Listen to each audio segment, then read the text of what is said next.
शिक्षण संस्था Jijamata practising school चालतात। आपण इको क्लब मार्फत पर्यावरण गणपती पूरक उपक्रम हा आपण शाळेत साजरा केला होता। त्यामध्ये इयत्ता 5वी 6वी 7वीचे विद्यार्थी, त्याचबरोबर इयत्ता 3री आणि 4थीच्या विद्यार्थ्यांनी गणपतीच्या छोट्या छोट्या मूर्त्या शाडूच्या तयार केल्या। त्यामध्ये काही मुलांनी लहान मुलांनी चिकण मातीपासून गणपती तयार केले आणि 5वी 6वी 7वीच्या विद्यार्थ्यांनी सुंदर अशा शाडूच्या मूर्ती तयार केल्या। हा आपला उपक्रमाचा एक भाग आहे। आपण घरोघरी सगळेजण गणपती स्थापित केले, गणपतीची मूर्ती आपण त्याची स्थापना केली। आपण गणपतीला रोज फुलं, दुर्वा, गौरीच्या आगमनाच्या वेळी गौरीला पत्री वाहिल्या, म्हणजे हे जे आपण याला सगळ्यांना म्हणतो निर्माण। तर याचं काय करायचं?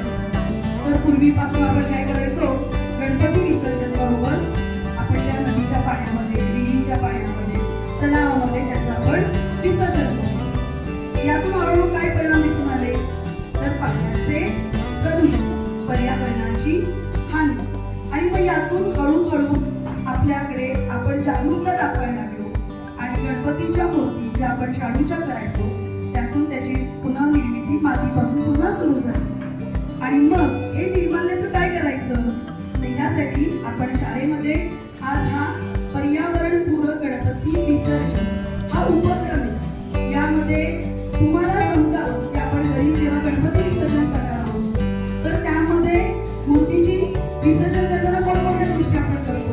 पहिली गोष्ट, आपली मूर्ती मातीची पाहिजे। पहिली गोष्ट काय, आपली मूर्ती मातीची पाहिजे, म्हणजे ती पाण्यामध्ये व्यवस्थित विसर्जन होते। आपण बघा गणपती जेव्हा स्थापन करतो तेव्हा मनापासून आरती करतो, गणपती बाप्पाची पूजा करतो आणि जेव्हा विसर्जनाच्या वेळी एखाद्या तलावाकाठी जातो, नदीकाठी जातो आणि तिथं आजूबाजूची झाड बघतो आणि आपल्या मनाला कुठंतरी वाईट वाटतं, तर या पाण्यामध्ये गणपती कसं विसर्जन करायचं वाटतं की सगळ्यांना? नक्की मला दुःख होतं की ते होऊ नये आणि आपण एक छान उपक्रम घ्यावा, म्हणून आज आपल्या सर्व शिक्षकांच्या आणि इको क्लब मार्फत हा आपण उपक्रम आपण साजरा करतो। तर प्रथम मी लोहार सरांना विनंती करते की बघा, आपण मुलांनी छान छान छोट्या मूर्त्या केल्या होत्या, पण मूर्ती आपण 8 दिवसापूर्वी केली होती, त्यातल्या 2-3 छान मूर्त्या राहिल्या, बाकीच्या मुलांनी घरी गेल्या होत्या, म्हणून आपण प्रत्येकाच्यासाठी एक मूर्ती आपल्या पालकांनी आपल्याला दिलेली आहे। तर प्रथमतः आपण आता बघा, आम्ही लगेच काय केलं, किती छान सजावट केली बघा। स्टीलची बादली आहे, त्याच्याकडे फुलांची सजावट केली, पाण्यामध्ये छान गुलाबाच्या पाकळ्या टाकल्या, त्याचबरोबर आपण झेंडूच्या फुलांच्या पाकळ्या टाकतो, जसं रांगोळीला रांगोळी करतो सजवतो तसं पाण्यामध्ये हळदी,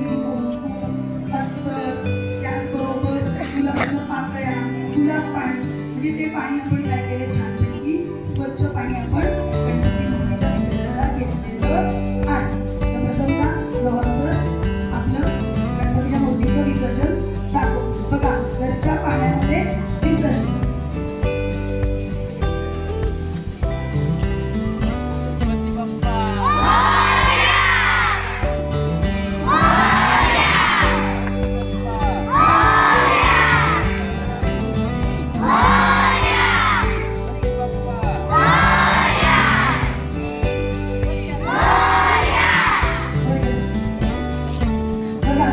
मातीची असल्यामुळे प्रत्येक रंग हळूहळू पाण्यामध्ये विरघळतात आणि ती माती विरघळायला थोडा अवकाश लागतो। आता आपल्या विद्यार्थ्यांनी केलेली छोटीशी मूर्ती छान आपल्याकडे शाडूची आहे, पलीकडं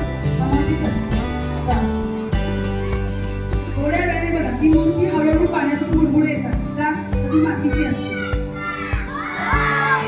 बघा आपल्या विद्यार्थ्यांनी केलेली शाडूची मूर्ती बघा, म्हणजे आपण केलेली मूर्ती सुद्धा छान राहू शकते।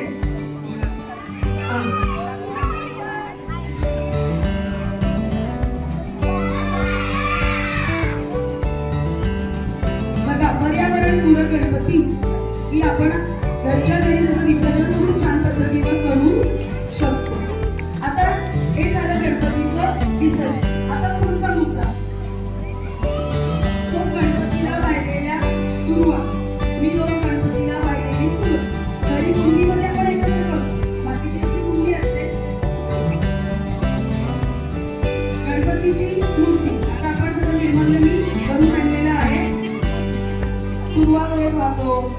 लोक पाहतो. माझं बघा आता कुंडी तयार व्हायला सुरुवात झाली होती.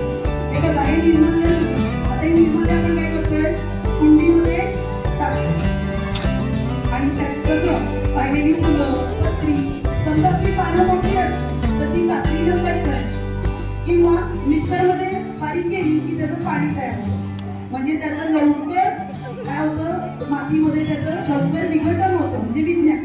आता बघा निर्माल्य टाकलं. आता मनुकर मॅडम सगळेजण तिथं माती टाकली त्याच्यामध्ये. ठीक आहे माती म्हणजे खाली कुंडीमध्ये माती आहे त्याच्यावरती आपण निर्माल्य टाकलेलं आहे आणि त्याच्यावरती आपण आता काय टाकतोय माती टाकतोय आणि त्यामध्ये एक छानसं आपण झाड लावणार बघा. आणि हे जे विसर्जनाचं जे पाणी राहतं ते आपल्या घरामध्ये झाडं लावलेली असतात कुंड्यांमध्ये तर त्याला ते पाणी आपण काय करायचं रोज घालायचं. म्हणजे तिथे क्लोज करणे विद्यार्थी आहे अनेक आहे की त्यांना आज आल्यापासून मला खूप छान मदत केली ही अनेक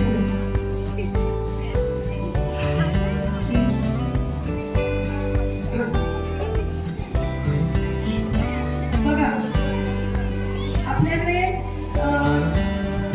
मल्टीस्क्रीन मार्फत झाडाचं कटिंग करून कसं लावायचं त्याचं प्रशिक्षण झालेलं आहे बघा.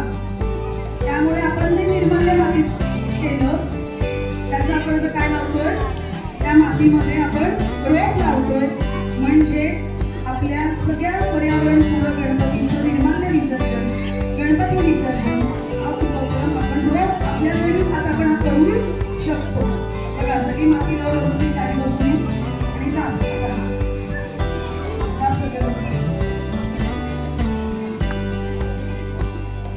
नाही तुम्हाला झाड सुद्धा विकत आणायची गरज नाही. आपल्या घरी मोठी झालेली झाडं असतात त्याचं कटिंग करायचं आणि ते आपण लावू शकतो बघा. म्हणजे आपण या पद्धतीनं पर्यावरण